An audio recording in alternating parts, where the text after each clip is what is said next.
Hey, welcome back to Queen's Generational Wellness. I have with me a special guest, Low Legacy. She is a spiritual coach. She's in one of my coaching programs. And here she is.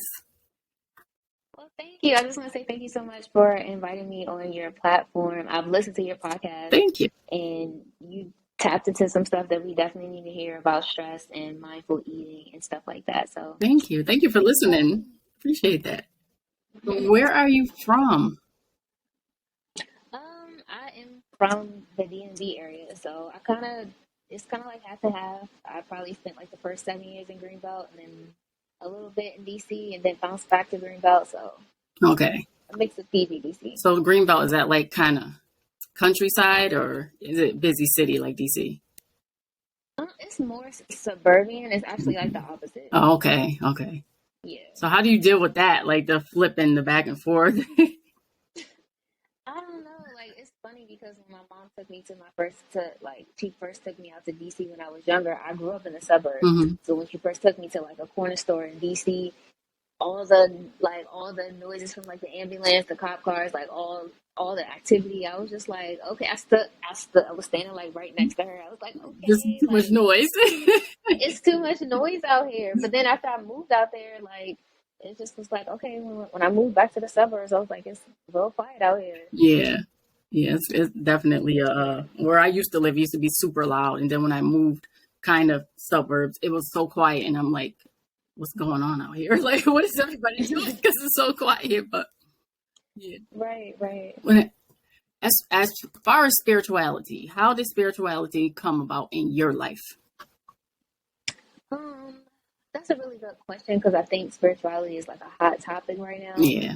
And it's so versatile. Like if you ask 10 different people, they'll give you 10 different explanations of what spirituality actually Right. means. So for me, spirituality is like it's just the process of evolving. It's the process of evolving as a human and returning back to your true authenticity and your soul and your purpose. Because we get taught a lot in our lives of how to be, how to not to be. So it's just, yeah, it's just coming into that place and being confident and allowing your path to direct you. Right. So how do you use So, spirituality in your everyday life? um, I guess being intentional. I guess being intentional and present in my journey, understanding that when I sit down in the morning, most times when I'm faithful to my morning routine, I visualize, what I'm working towards and what I'm manifesting. So throughout my day, it's about frequent check-ins with situations that happen, frequent check-ins with my emotions, the things that I'm eating, the energy that I'm giving out, just to be sure that that's in alignment with what I said in the morning time is what I want. Right. Right. Okay, so can you give one step that can help you focus on spirituality every day? Just one step to just start people out. Um, to just start out, I would say a good place to start is to actually maybe spend 5 or 10 minutes to ask yourself, what do you what do you actually want to see for your life? Like what makes you happy? What do you want for your life? Because it's funny when I'm having these calls with people and I'm talking to them and I ask them the same question, they're like, wow, that's a good question. Because a lot of people don't actually sit and think like, what do I really want? Like what do I really want? What makes me happy outside of what everybody else expects of you? So Right. I would say start there because it's exciting to like it's really exciting to sit there. The more you get into the visualization process Hmm. of just closing your eyes and imagining what life would be like if it was exactly how you wanted it, it's amazing. I think a lot of times people don't ask themselves questions. And Hmm. that's why I think a good coach comes in because they ask you those questions that you're just not going to ask yourself. Right, right. So that, And that go ahead. I'm sorry, go Go ahead. ahead. Go ahead. No, I was gonna say that was pretty much the beginning of my journey was asking myself like those type of questions like how did I end up here? Because I found myself in a place where I'm just like, okay, I'm at this job, it's cool, I know I'm good at it, but it doesn't really make me feel fulfilled. It's really robotic. when you compare who I was as a child and the things that I said I wanted to do versus where I am now, it's a disconnect. Yeah. So it's just like, asking yourself those questions versus asking someone else, hey, Hmm. what should I do? Should I go to college? Should I major in this? Because, everybody has answers, but like you said, it's about the answers that, we already have our answers. So you brought up how you were a child in that job.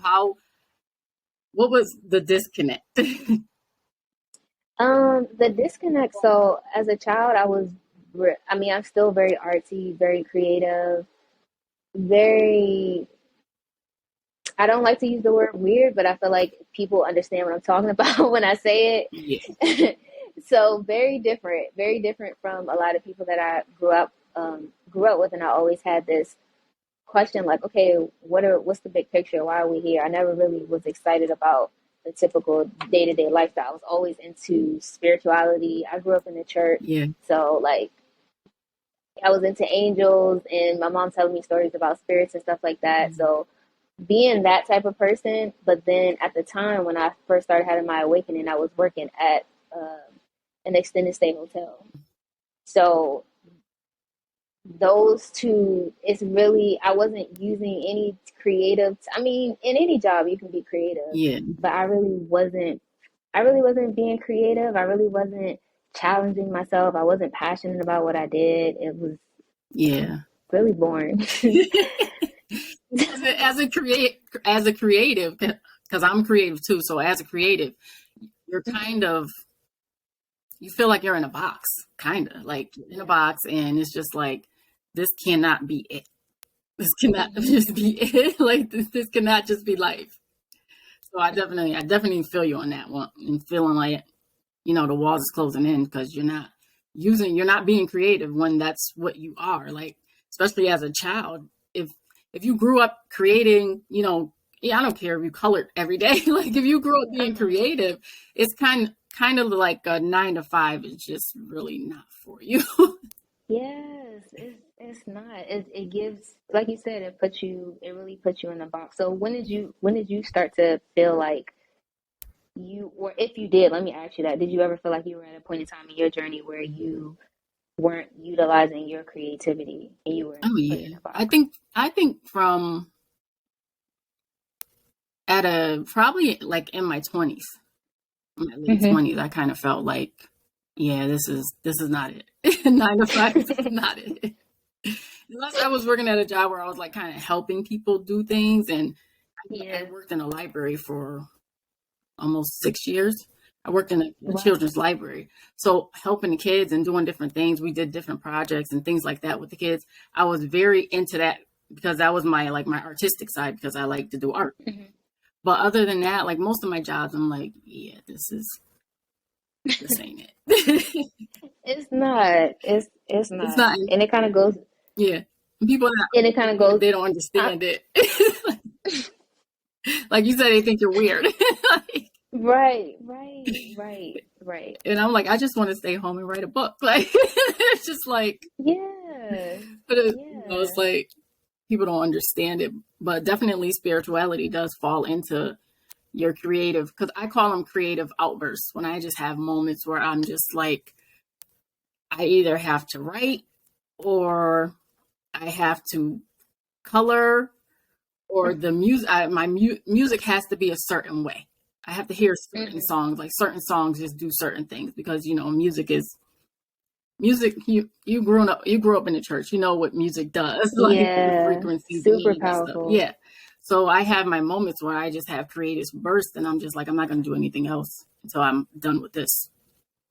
And I'll Right. right You 2, 3 in the morning. And I'm like, like right. So was that the process? Because I saw on your website you have like I think you have like three books on Eden. yeah, yeah. Not on Eden on my website.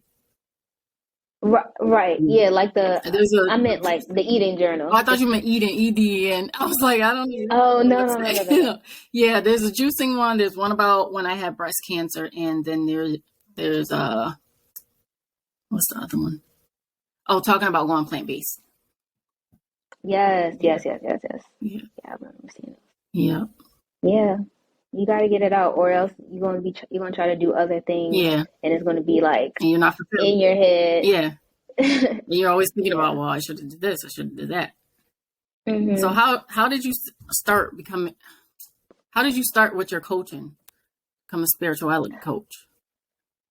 Um, honestly, I was probably making content on this year was like my most consistent year, Mm-hmm. which I see the power of consistency now. I I wish I would have banged that in my head like maybe 2 or 3 years think that's ago, like but part of being a creative. Like, you gotta make yourself be consistent. right, because you have, like you said, you have those creative bursts, and then other times, if you let life distract you, you'll just like, I just, in the past, I'll just be like, I'm gonna sit on the couch and watch Netflix. Right. And yeah. So, the coaching came about when it was just like, all right, you've been making content for like at least 3 years Wow. about this topic. So, and this is what you love. You research this stuff all the time. Like you're doing this for free. Nobody's paying you, and this is what you're passionate about. So go get paid for it. Like Right. go make a lifestyle of it because it makes you more happy than your 9 to 5. Right. Right. So that's kind of how and honestly, I think I had to, you know, like our coach says, basically check yourself and coach yourself. I think I had to coach myself out of my own blockages because I was probably standing in my own way Right. as far as just pushing myself all the way out there like that. Just let's just make content. Let's just make content. But no, let's But you're not actually, doing anything. Like do right. something. Let's jump Yeah. off. Let's jump off the cliff. Because I I mean, think you get to the point where you're like, is someone really gonna pay for this? Right? But yes. there's people doing it. People out there doing Mm-hmm. it. So somebody is paying for Right. it. Right. So it gets to the point where, coaching is like you've already been doing it. Like you said, let's get paid for it. Mm-hmm. So, but I'm glad to have you. It was nice talking to you. And this is our like first Yes. time ever really talking to each other because I I don't really know. talk in a group that much. But but it was nice to have you and I appreciate you coming on. No, it was great. It was great. I have to ask you one question before you Okay. go. So I never asked you, where are you from? I'm from Connecticut. Oh, okay. Okay. Because I know when we were talking about DC city, suburbia, I Hmm. was like, okay, I was trying to figure out. Yeah, I'm on the East Coast too. Okay. Yeah. So let everybody know where they can find you.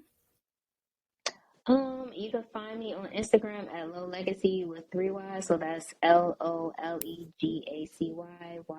and another Y. And that's where I'm most active at, Okay. honestly. So you can find me on Twitter with the same handle, Hmm. but Instagram is like my home until I get my website. That's coming Instagram is boo. soon. It's Bay. I'm on Instagram more too. hmm